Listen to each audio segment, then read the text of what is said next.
on the screens. As I taught elementary Hebrew for the better part of 14 years of my life, I would occasionally meet former students who would, in large part, have forgotten most of their biblical Hebrew. However, they would remember these two words, right? Tohu vabohu. Read Leslie. I forgot everything. Don't ask me to parse a nifal participle, but I have recalled. Tohu vabohu. Tohu vabohu. Right? It comes in Genesis 1 verse 2, right? Tohu vabohu, formless and void. Right? Formless and void. I like this picture that accompanies the Hebrew. What Jeremiah is describing is a world falling apart, literally. We won't read on in Jeremiah chapter 4, verses 24 and following. But suffice it to say that anyone going through a disaster, an upheaval, Hurricane Ian, people in Ukraine and Russia, 200,000 people have left Russia in the last 10 days. What would that be like to pick up everything, right, and leave? So we have international disasters, national disasters, state disasters, because we live in Minnesota, and we have parish disasters and personal disasters. Whoever you talk to, they know Hebrew. They may not know Tohu Vabohu, but they know their world falling apart, formless and void. Genesis 1 verse 2. It's a moment of decreation, isn't it? And yet Jeremiah knows that even as we go back to Genesis 1 verse 2, in life, in our personal lives, Jeremiah knows that God speaks into that, doesn't he? God speaks into Tohu Vabohu. What does he say? Yehi or. Let there be light, right? Into the chaotic waters of Genesis 1 verse 2, God speaks light. And what is so amazing is what God does in creation, he does in redemption, doesn't he? That Paul can say in 2 Corinthians chapter 4, verse 6, the God who spoke out of darkness, let there be light, has shone in our hearts and given us the light of the knowledge of the glory of God in the face of Jesus Christ. God speaks into Tohu Vabohu. Not only once in Genesis 1:3, but every time the gospel is proclaimed, God is speaking light into our hearts. What Jeremiah then tells us in verse 27 of chapter 4, and here I'm reading from the ESV. Thus says the Lord, the whole land shall be a desolation. A desolation. What is that? Shema in Hebrew. Which, complete obliteration. This was the Babylonian scorched earth policy. Maybe you know the Neo-Assyrian Empire that came in the 8th century BC. They wouldn't do scorched earth. They wouldn't just annihilate everything, but the Babylonians did. That was the Babylonian war policy. Shemama, desolation. Yet look at the end of verse 27 in Jeremiah 4. Yet I will not make a full end. You see, this is the book of the prophet Jeremiah. Yes, the world is falling apart. Yes, it's Tohu Vabohu. Yes, it looks like the end. But the end is never an end. It says, I will not make a full end. The same idea comes in chapter 5, verse 10. Go up through the vine rows and destroy, but not an end. Verse 17 in chapter 5. But even in those days, declares the Lord, I will not make an end of you. Verse 30. Chapter 30, verse 11. For I am with you to save you, declares the Lord. I will make an end of all the nations among whom I scattered you. Read there, Babylon for sure. But of you I will not make an end. And then in chapter 46, verse 28, Fear not, O Jacob, my servant, declares the Lord, for I am with you. I will make a full end to all the nations to which I have driven you. But of you I will not make a full end. Isn't that marvelous? For the baptized, the end is not the end. People come to us. We hear our own inner voices. Well, that's the end. The fat lady is sung. Why did Casey struck out? But in the gospel of Jesus, the end isn't the end. Tohu Vabohu doesn't have the last word. There would be Golgotha, but we have Galilee. There might be weeping enduring for a night, but resurrection joy comes in the morning. So that's Jeremiah. You can really pick it up in chapter 4, verse 23, and then verse 27. All right, so let's now go to overcoming through God's tests. Well, you all know this is a test, right, of the emergency broadcasting system. This is only a test. Had it been an emergency, the district president would have called. He would come to your aid. This is a test. What I want us to understand that bracketing Jeremiah's laments in chapters 11 through 20 would be almost the same words. So let's take a look at it. In chapter 11, verse 20, and certainly in chapter 11 is where we have the first lament, where he, as I said yesterday, laments that he feels as though he is a lamb led to the slaughter. That's in verse 19. In verse 20, though, it says, Yahweh Tsebaoth, Yahweh of armies, who is executing righteousness. And here is our word of the next 20 minutes. Bokain. It's a call out participle. It means he's ongoingly testing, trying what? And here Jeremiah uses two words, keliot, which in this context means more of your emotions. And then he uses valev. In this context, it means more of your inner life. I remember about 6 years ago, I was sitting in a conference somewhat like this. It was a doxology retreat in Springfield, Illinois. And Dr. Bev Yonke got up and she gave us an emotional intelligence test. And I failed. No, I got a C- though. Emotional intelligence, right? This is a first article gift. We understand that, right? God has made us with our eyes and ears and all our senses, etc., but he's also given us emotions. And part of what Dr. Yonke was sharing that morning was emotional intelligence.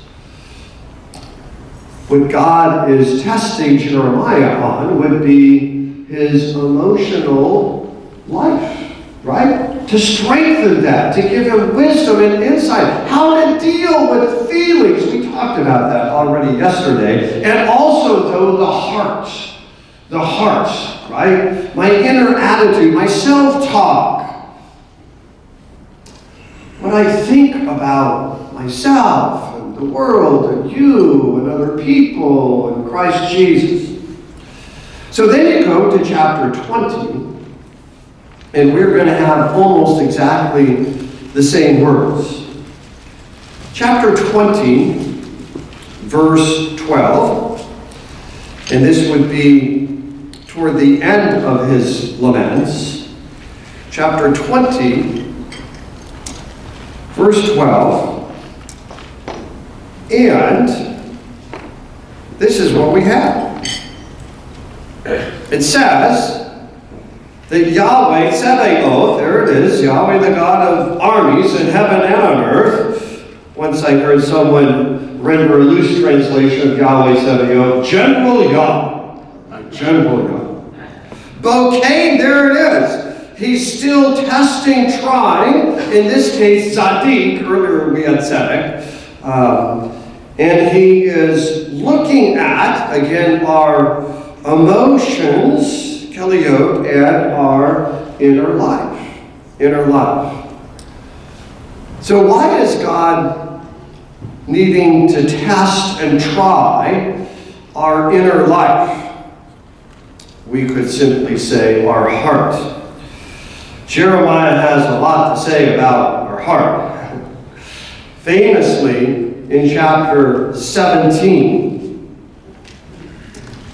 Jeremiah says that we have a Jacob-like heart. Right? In chapter 17, and we are looking at verse, oh gosh, now I can't see it here. And I should know, I think it's verse 9, right? There it is. Okay. 17:9. Akol halev mikol ve'enush hu mi yad nu. Yaakov, if we would add a prefix yod there, we would have the name Jacob. The heart of all, Mikol, would be Jacob-like. So, we live in a culture, trust your heart, follow your heart, go with your heart. No, don't do that. You have Jacob-like hearts because you're part of the whole problem, so am I. What's a Jacob-like heart? Oh, Jacob, what a mess, right? He plays favorites with his own children because his parents played favorites with him and Esau, right? That's what we call generational sin. Jacob then steals the birthright from Esau. You know that story since they're knee-high to grasp. We have Jacob-like hearts. We're tricksters. We're liars to ourselves. We deceive ourselves, and the truth is not in us. We know that from the General Confession of Sins from 1 John chapter 1. Our hearts then, because they are Jacob-like, need testing, refining, purifying.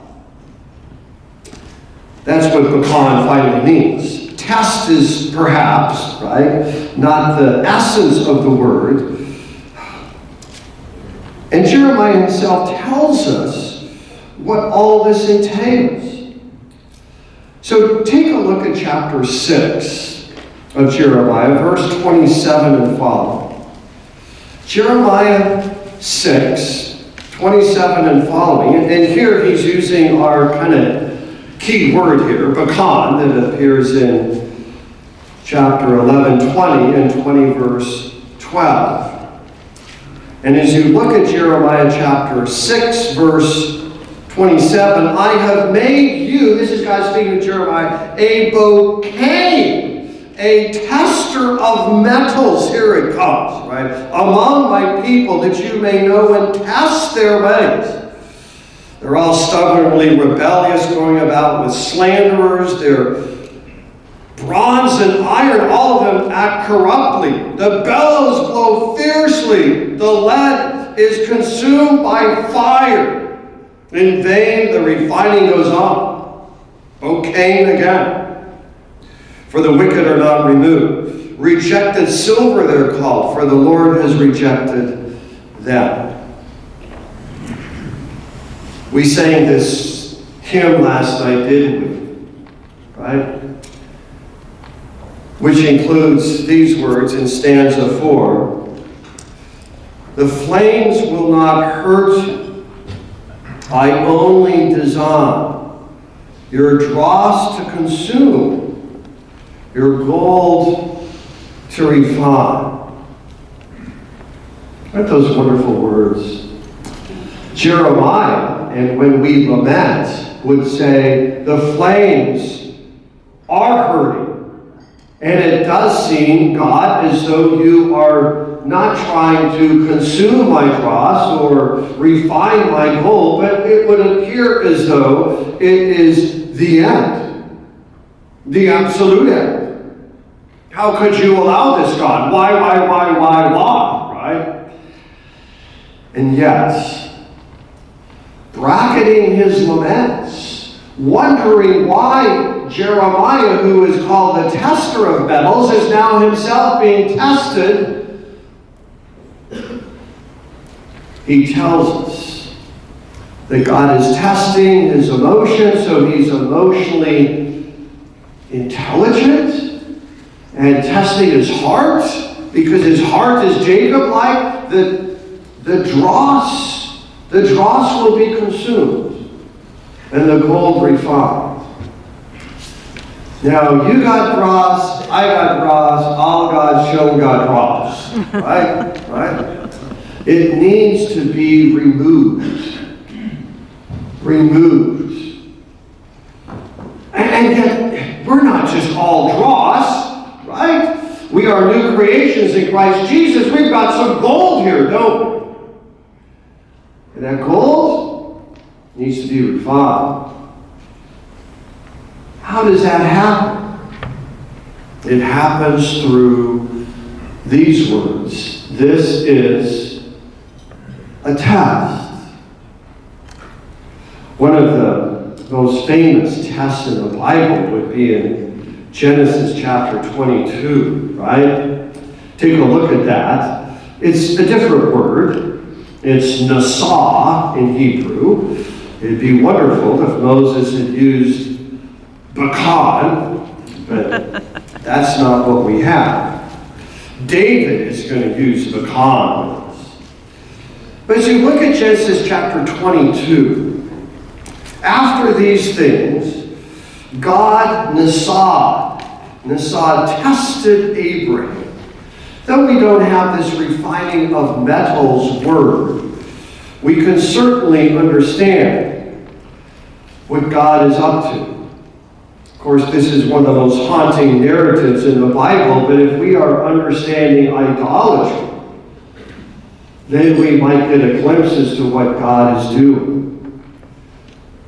God is asking Abraham, do you love the gift more than the giver? It's a question he asks us quite often, right? Do you love the gifts? That's fine. It's good. But if you place the gifts over the giver, you are an idolater. So Abraham, you know the story, places the giver over the gift. And in fact, as you see in his famous painting, he's ready to slay Isaac. And right at the point of his thrusting the knife into Isaac, the Malach Yahweh shows up, right? I talked to him of him a little bit yesterday. I want you to see it, this is rather quickly, but throughout the first 10 verses of Genesis 22, we have Elohim, God tested, God said, God directed, right? Elohim, right? And then we get to Yahweh in verse 11. What do we make of this theologically? Testing is God's opus alienum. There's, one of our favorite Latin phrases. It's his alien work. It's Elohim. But his opus propria is to not destroy, our dross to consume, our gold to refine. Yahweh, the Malach Yahweh, the Logos Asarkos, the pre-incarnate Jesus comes right in the midst of our test. That's where he is with Israel in Exodus chapter 3, verse 2, right? Israel's in the fire as well. Israel's the burning bush. But because God is in the midst of his people, vis-a-vis the second person of the Holy Trinity, the bush is not consumed. You see, you're not destroyed in the fire. Neither am I. The end is not the end. God comes to his people in the fiery furnace, and now we're back to our good friend Shadrach, Meshach, and Abednego in Daniel chapter 3. Nebuchadnezzar looks into the fiery furnace and he sees a fourth man in the furnace. Right? Looks like one of the Son of God. It's not bad for a pagan, but he's not quite Trinitarian at that point. God shows up in the tests, always at the right time. Now we go to David. David has a lot more to say about Bakan. Turn to Psalm 26. Psalm 26. Where only David prays this prayer, using Bakan as an imperative directed to Yahweh. It's in verse 2. Of Psalm 26. And here David sounds a lot like Jeremiah, except he's using Bakan and Asah and Seraph as imperatives.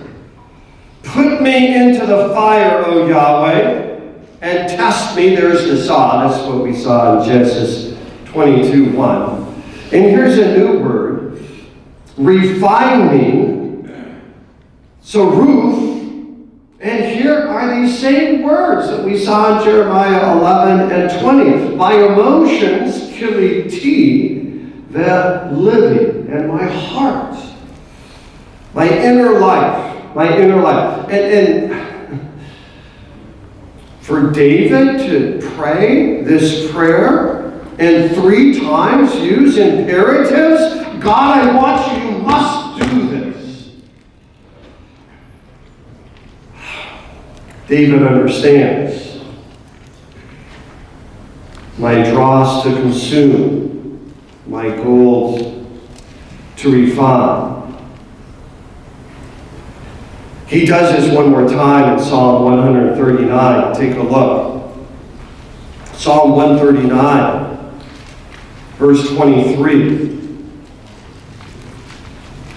139:23, search me, O God, and know my inner life. There we would say, Lavavi.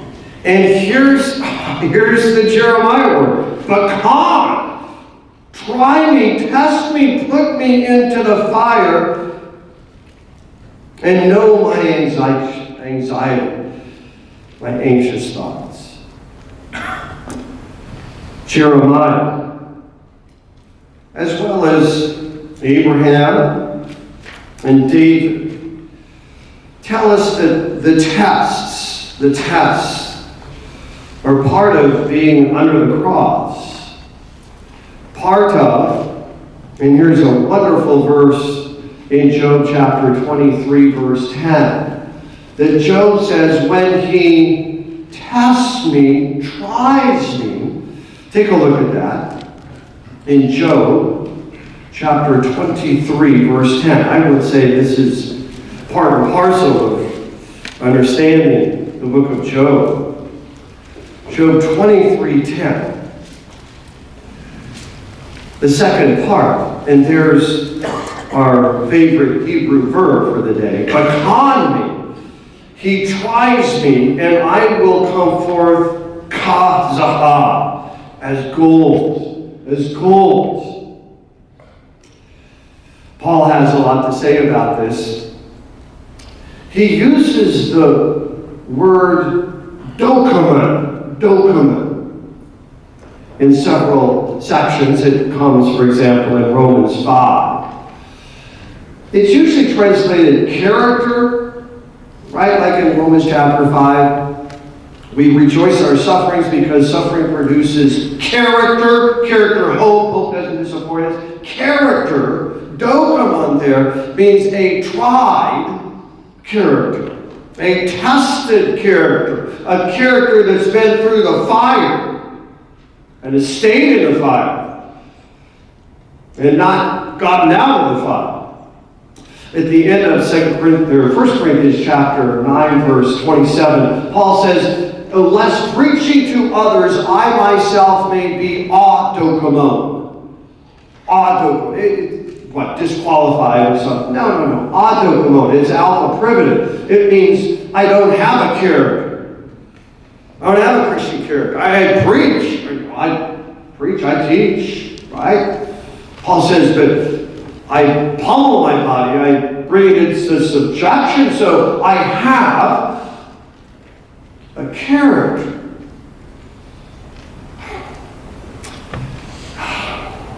My dross to consume, my gold to refine. Well, what are the ingredients then to God's tests? Well, this isn't a picture of my mother, but it could have been back in the day Beverly Louise lesson, right? I tell the story in my book on Jeremiah that there's a time, I was 4 or 5 or 6, and this story has been embellished over the years, not so much by me, but by my parents. You know that if you have children or you have parents, and, these little stories, decade after decade, the fish goes from 1 foot to 3 feet to, 18 feet or something, all right? But apparently at one point, my mother was making these biscuits, and I liked her biscuits, and our dog Spotty, got out of the backyard, so she stopped making her biscuits, and she went out to find Spotty, and she was in the middle of making these biscuits, and so I thought, well, what's the secret ingredient to these biscuits, right? And I tried the shortening, and I tried the flour, and I tried everything but the sugar, apparently. And I thought, yuck, my mother's trying to kill me, right? And of course, the whole idea is that she wasn't trying to kill me. You have to know how it all works together. So how do God's Word tests work together? And this is, again, taking a lot of different biblical texts on tests and trying to, and again I'll use this word, systematize these ideas. The first would be shock. This is what we see a lot in Jeremiah, like tohu wabohu, right? Shock.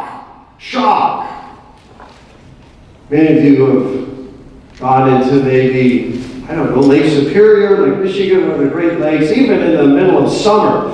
And you think, gosh, it's 90 degrees out, the water should be, at least a little warmer. Not at all. You can brace yourself, right, for something we sometimes call a polar bear plunge. But there's always shock. I can't believe this is happening. Right? It takes time for our emotions, our thinking, our relationships to catch up. Right? So you can tell if people are moving beyond the shock, simplistically put this way. From I can't believe this is happening to this has happened. Right? It takes a while for us to move beyond shock. I can't believe this. To, it happened. So a lot of times when we walk into people's lives, right, they're just in shock. Shock. How are you doing? Oh, just fine. Not all the time. And then there's silence. Silence. Right? We move from Jeremiah's tohu vabohu and his laments, right? He laments in the shock place. He also laments in the silence. God is silent. He's Deus absconditus, right? This is Job's whole problem. And he finally shows up as Revelatus, as we said yesterday, in 38:1. But it's a long season of God's silence. God's silence. Now, that's subjectively my experience. Objectively, he's speaking to us, right? We've got his word, sacraments, but it feels like, right, God's not there. And then there's struggle. Struggle. And a lot of our paraklesos, our encouragement, is for people to stay in the struggle. See, don't give up. Stay in the fire, because the only way out of the fire is a dead end. Dead end. I remember years ago, Stephen Covey, 7 Habits of Highly Effective People, and you were supposed to make your own mission statement. All right? And I thought, boy, I can do that. Lickety split. I was at a seminar, people were just sweating bullets. What's my mission? I don't know my mission. I said, I know it. Simple. Don't do dumb things. I learned everything. What's your mission? Don't do dumb things. The real dumb thing is to leave the fire. Leave the fire. Do something cheap or dirty that you'll regret for the rest of your life. So you struggle, right? You stay in the battle, right? You get a word of encouragement. And then, all along, the Spirit is shaping us, right? We all love Romans 8:28. All things work together for good. All things are not good. That's Pollyanna. All things are not good. Things can be tohu vabohu. All things work together for good for those who love God or are called according to his purpose. But what's the purpose? You know, verse 29. That we may be conformed to the image of his Son. All through the shock and the silence and the struggle, the Spirit is working. So we are more and more conformed to the image of Christ. And then service.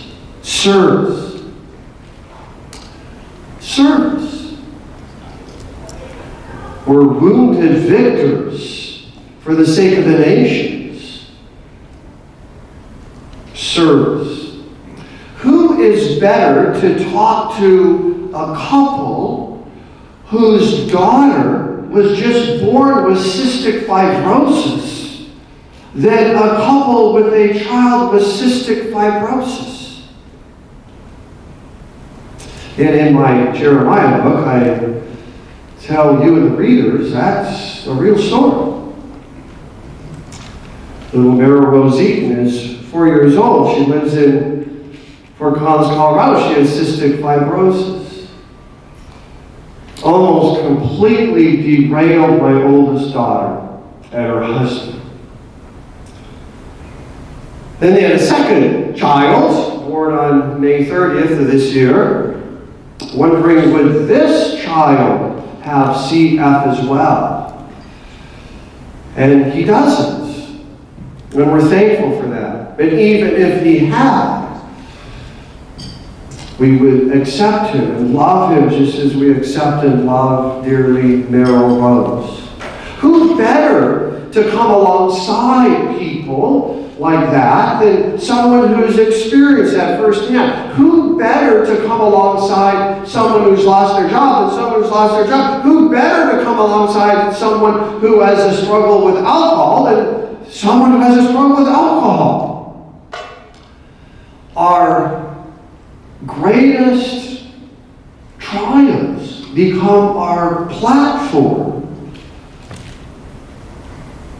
to be a wounded victor for the sake of the nations. And the nations have all kinds of wounds shaped by the Spirit for service, God's tests. All right, so let's go on now to chapter 18. Chapter 18, where Jeremiah takes us down to the potter's house. We all know this song that was composed by Annie Pollard, right? Mold me and make me after thy will while I am yielded, waiting, and still, right? Let's go to the potter's house. And this is what we have. What Jeremiah would tell us, and what I would tell you, is I'm a mess. I'm in the master's hands, right? And master's hands are hands of a potter. A potter. We need to know something about pottery, all right? Before the invention of pottery, life consisted of daily survival as storage was limited to bulky stone bowls that serve as containers. Try to imagine getting along with no functional containers, no pots, no pans, no bowls, no barrels, no cardboard boxes or brown bags. Life is reduced to what you can hold in your hands. Then the revolution, right? Everything changed when people mastered pottery. They created bowls and jugs and plates and pots and lamps by exerting pressure on the outside of clay while using counter pressure from the two stone discs. And the firing process in a kiln created a temperature high enough to make the clay durable. Pottery became the most functional item on the planet. Pottery also became one of the most beautiful items on the planet. Potters designed, shaped, fired every pot and pan. It was their unique creation. Pottery was functional. Pottery was also beautiful. Big idea. Functional and beautiful. Well, we live pretty much in a different world. Things are either functional or beautiful. They're rarely both. Grocery bags function well, but who cares what color they are? Paintings and other pieces of artwork are beautiful, but most of them have no practical use. Ancient pottery, indeed, even 21st century pottery, is distinctive.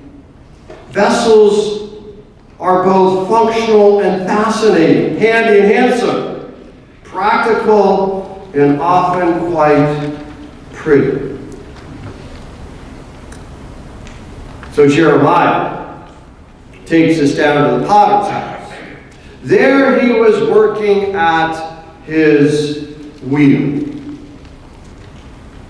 Isn't that wonderful? That Jeremiah is teaching us about a potter and his clay. And to understand a parable, right, you have to understand the earthly meaning to get the heavenly meaning. We get that, generally speaking, right? So we need to know the earthly part before we know the heavenly part. The earthly part is that pottery is functional and beautiful. Well, what's the heavenly part? God has made you functional and beautiful. Beautiful. So we're in the potter's hands, right? And it looks something like that. keep in mind the potter's hands, because the hands are all important. The hands need to be tough, right? But they also need to be tender to the touch.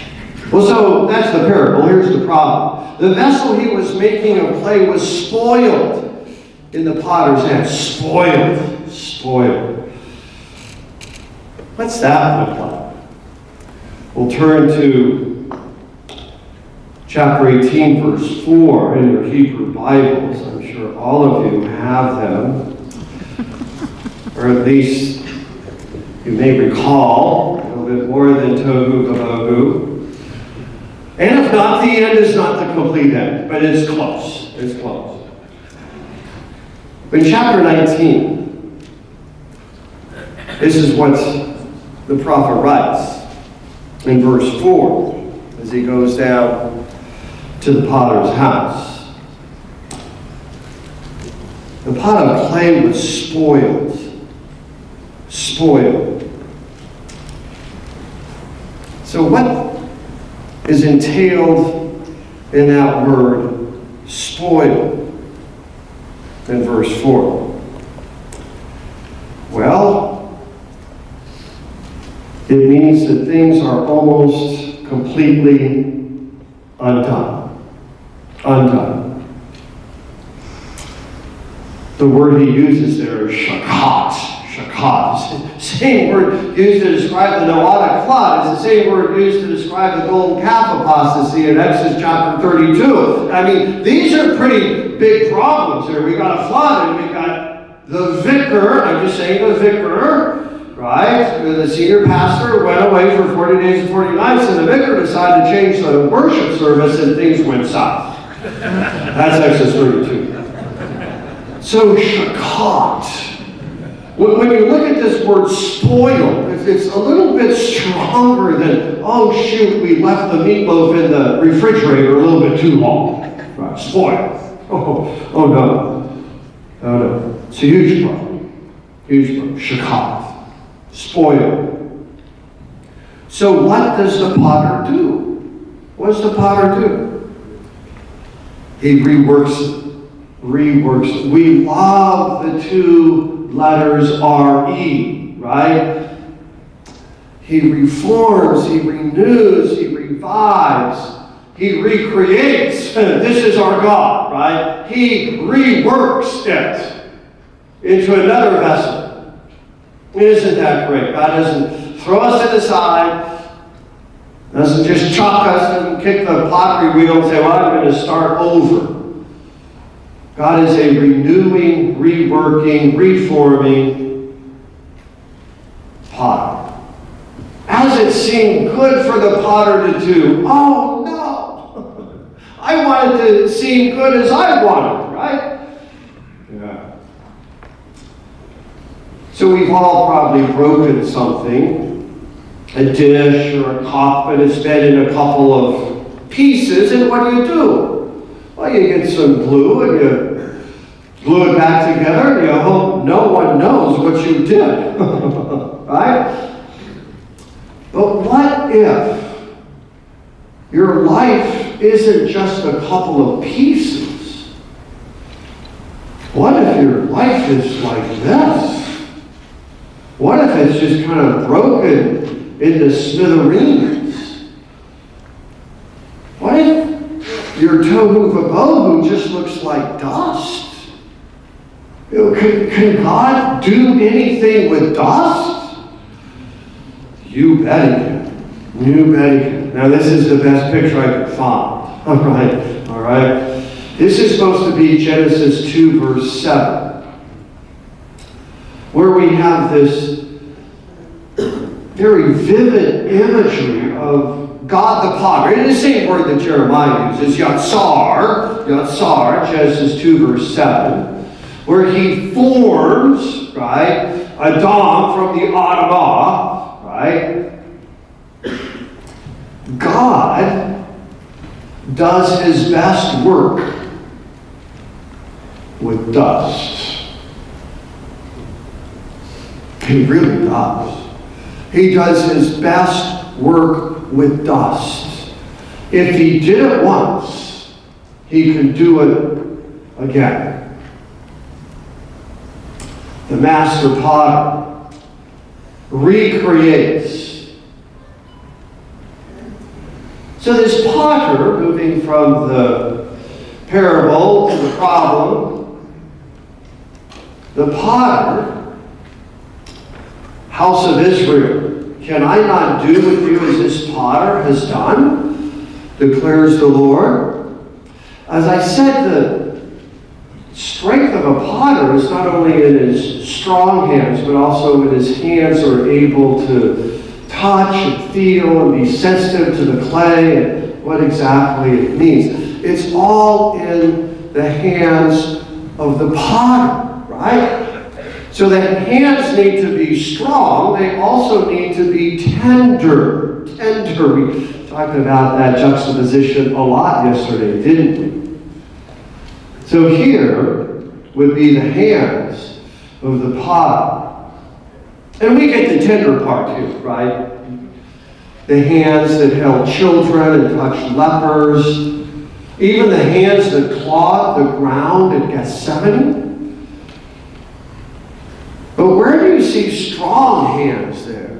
Right? Where do you see authoritative hands? John's Gospel, in the Good Shepherd Discourse in John chapter 10, verse 14, Jesus says, "No one takes my life from me. I have the authority to lay it down, and I have the authority to pick it back up. I am the good shepherd. I lay down my life for the sheep." We understand that John's Gospel uniquely positions Jesus' death as something that he himself orchestrated and planned. And St. Peter tells us in Acts chapter 2, verse 23, that this cross, this plan, was the set will and foreknowledge of God. So Calvary isn't plan B. Calvary isn't God's reaction to a world plummeting out of control, tohu vavohu. Calvary's plan A. Calvary's the only plan, right? Revelation 13:6 says the Lamb of God was slain before the creation of the world. What's that mean? Well, we get it, right? So these are not only compassion hands, these are hands that orchestrated the whole event, from Judas's kiss to Peter's denial, to Pilate's vacillation, to the utter horror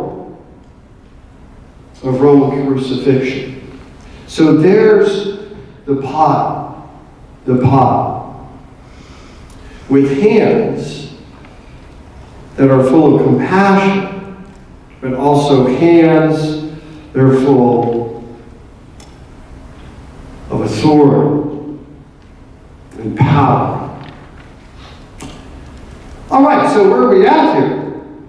We have looked at God's tests, right? This is a test. We've also looked at chapter 18, at least the first 6 verses. And I've titled that, of course, Surrender. Surrender. So why did I title that section Surrender? Because the potter knows best. The potter knows what he's doing when he reforms and remakes shattered vessels. Surrender is actually one of Jeremiah's favorite ideas. So before we get into this, well, we'll get into chapter 29. You can turn your Bibles to that. It's a letter, as I said yesterday, one of these written documents that is going to pepper these chapters, beginning in 26, as I said, and going all the way through the end of 51. But before we get to that, in chapters 27 and 28, Jeremiah's ongoing cry is to surrender. Surrender. Surrender to Babylon, right? This is why Jeremiah is imprisoned and a temple authority named Pashur, right? Chapter 20 puts him in stocks overnight. This is why he's thrown into a waterless pit. Just like Joseph earlier in Genesis 37, God does good things in waterless pits, by the way, right? That's not the end. Jeremiah is considered a traitor of Benedict Arnold because he keeps saying surrender to Babylon.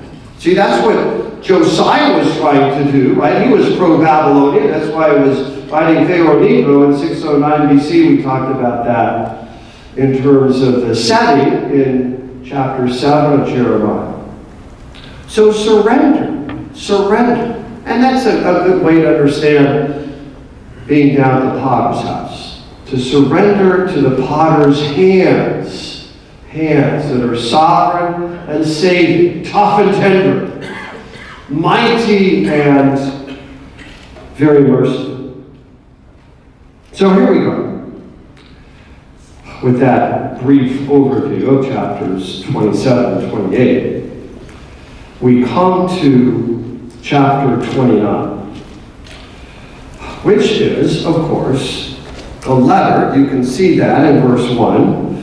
It's somewhat analogous to Acts chapter 15, where St. Luke sticks in a little letter, right? After the Apostolic Council indicates that the gospel is the gospel according to Amos. I just feel like I need to say that, right? James gets up, right, the half-brother of Jesus, and says, you know that the Gentiles are turning to the one true God, and they're turning by grace through faith. That is, this is Luke's Greek, in symphony with the prophets. And then James picks out Amos 9:12, right? Amos, who would have ever thought Amos would be in symphony with anything? But he's in symphony with the Great Commission, right? Great Commission is Genesis 12, 1, 2, and 3, where in Abram all the families of the earth will be blessed. So within that context, of course, Luke places this little letter for Paul and Barnabas and Silas, right, to take to these Gentile churches. So the same dynamic is in chapter 29 of Jeremiah. A letter, right, within a larger book. And what does the letter say? It's all about, really, shalom. Shalom. The whole future now is riding on these people who received the letter. Just to reiterate the vision of the figs in chapter 24. So the Babylonian exiles are going to be the future of the kingdom of God. So what does Jeremiah tell them to do? Well, take a look. Verse 4. Thus says Yahweh of hosts, the God of Israel, to all the exiles whom I have sent in exile from Jerusalem to Babylon. These are the wounded victors, aren't they? Build houses and live in them. Plant gardens and eat their produce. Take wives and have sons and daughters. Take wives for your sons and give your daughters in marriage, that they may bear sons and daughters. Multiply there and do not decrease. What happens to people in disasters is that they check out, don't they? Don't we? We're where we don't want to be. Tempting to do nothing and just wait for God to act, right? Well, what does Jeremiah say? In chapter 29, and he's going to say it earlier in chapter 25, you're going to be there for how long? 70 years. 70 years. So you're not camping out in Babylon. This is your home, your permanent home. It's time to dig foundations, construct walls, shingle the roof, decorate the kitchen, hang the pictures, meet the neighbors. Right now is every bit as valuable as life has always been. The status quo is the status quo. How often do we and other people pine away for the day things will change? Things will get better. So I'll just kind of hunker down. You ever been in a season in life like that? Well, it's Lent. And I have 846 sermons to preach, and so I'm going to be bitter and resentful. I'll put on a smile because I'm the pastor, but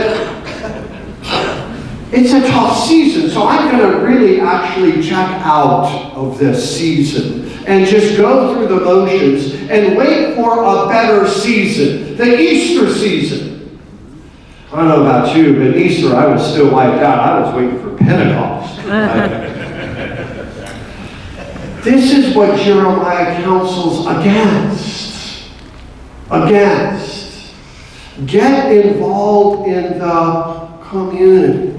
So you're a Packer fan, right? Go out and buy some purple clothing. I'm just saying, okay? You're a National League fan.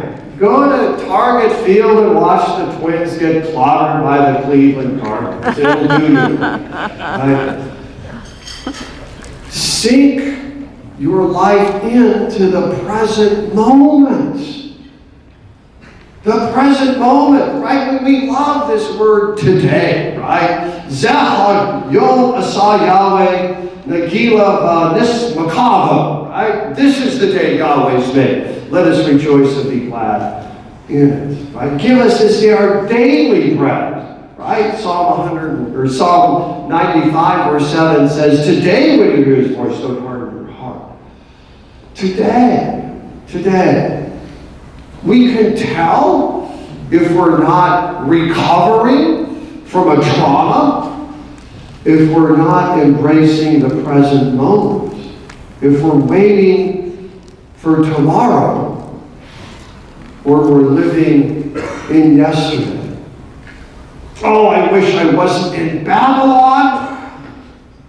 Guess what? You're in Babylon. At least that's what 1 Peter 5 says, right? She who is in Babylon greets you. Martin Luther even went so far as to write a tract called The Babylonian Exile of the Church. So you're in Babylon. You don't belong in Babylon, right? But you're there. So am I. I wish I could go back to earlier days, or I wish I could fast forward to later days, but this is the day. So Jeremiah says, sink your roots down deeply. Get involved in the community. And then, verse 7, right? Seek the shalom of the city. What? The hometown of Nebuchadnezzar? Right? These Babylonian butchers, I mean, the most famous butcher is called Nebuzaradan, who we meet several times toward the end of Jeremiah. Nebuzaradan was the chief butcher. I mean, he was the liquidator. And we all know what happened to King Zedekiah, right? He tried to flee with his kingly court, and he was chased down, right, by the River Jordan, brought up to Nebuchadnezzar of Riblah, modern-day Syria, and we're told in both 2 Kings 25 and Jeremiah 52 that Nebuchadnezzar announced mishpat, justice. What was the justice?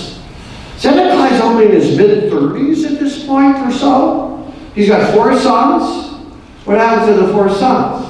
They're hacked to death right in front of Zedekiah. And then what do they do to Zedekiah? They gouge his eyes. Last thing he ever saw was what? His son's being butchered. And these are little kids, right? And we're supposed to seek the shalom of that place? Jeremiah says, yes, for in their shalom is your shalom. So you pray, right, for the shalom of the city. You pray for your enemies. Oh, no, who said something like that in Matthew chapter 5? We know that. I'll spend a little bit more time in our last session about the desperate need to forgive the perpetrators of our disasters. Because if we don't, we will live bitter, small, petty lives until we die.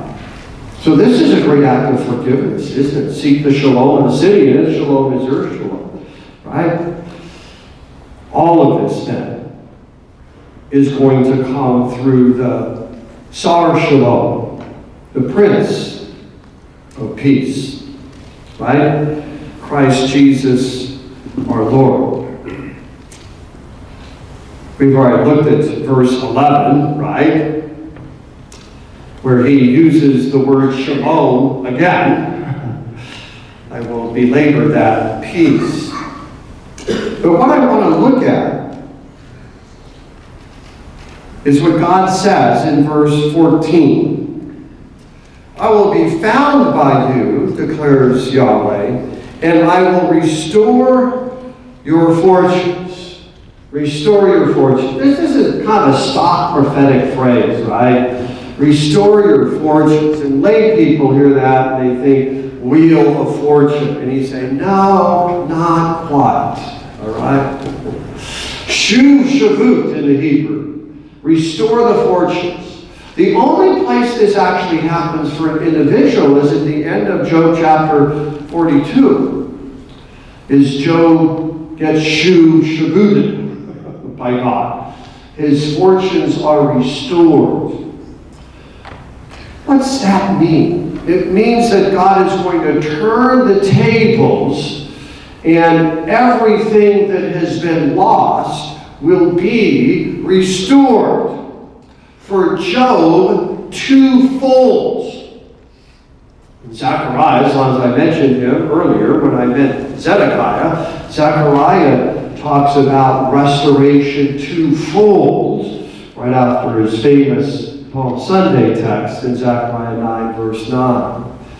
God is a restoring God. I'll restore your fortunes. I'm going to bring you back. Everything you lost, you will get back double. Double. My cup runneth over. So you're going to come back to the land. That's the promise. That's the promise. And at that point, you will have great shalom. What I want to do now is invite you to get into your groups and talk about these questions. What is God's goal in testing you? Discuss it's time to be the clay and allow God to be the potter. Next, how does the first half of Jeremiah 29 speak to you and your ministry? And then come up with a question or three for yours truly.